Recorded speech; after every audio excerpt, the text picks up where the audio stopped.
and I'm here to talk about how I view the data analysis stage. One of the classes that I'm taking is a qualitative methods class in the political science department.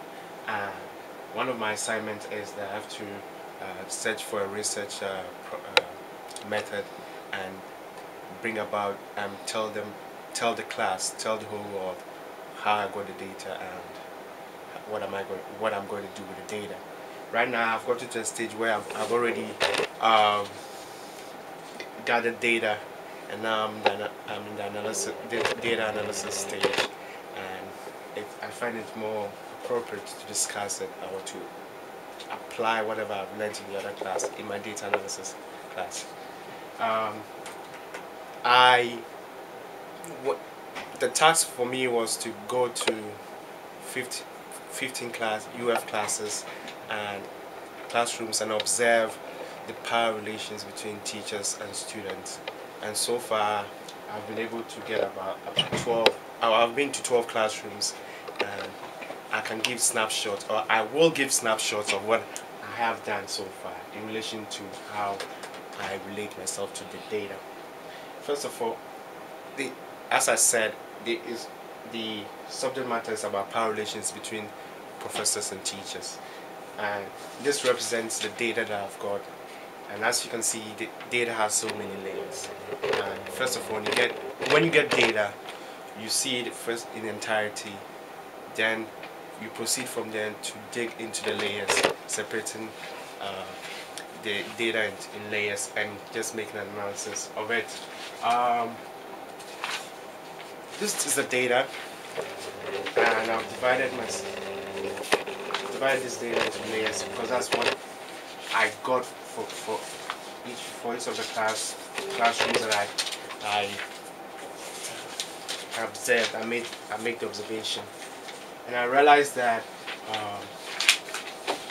once you get into the fragment of the data, you pose questions like, what is the data? What's that layer of data telling you? How would you as a researcher interpret it? And how would you in the final analysis, or should I say, how would you replicate what you're doing for that particular layer of data to the other sets of data?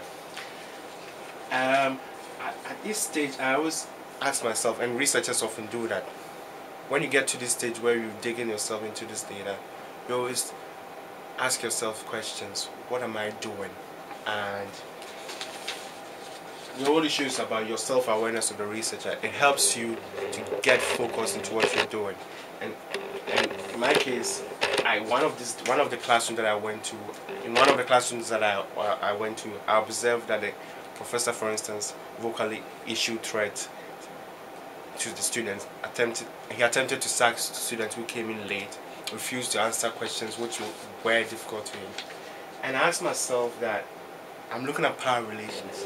What is this data what's this data telling me, and how do I make sense of it, and how do I replicate it, or once I do it for the other layers of data, how do I synthesize it to make it sensible, to make it more to align it to what I'm doing. And what I'm doing is about power relations. The process can be very tardy and slow, and sometimes very frustrating and annoying. It reminds me of Law's article, who uses the metaphor of the groping blind man, who is very slow. The whole world's not waiting for him.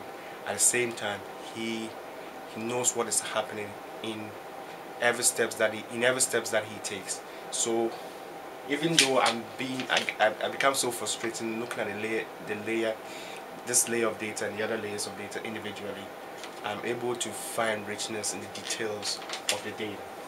Now the last stage is about the synthesis of the data. When you've made sense of what of the layers of data, how do you synthesize it? How do you put them together to make it more sensible? This was the one I showed you about a professor issuing threats to the students.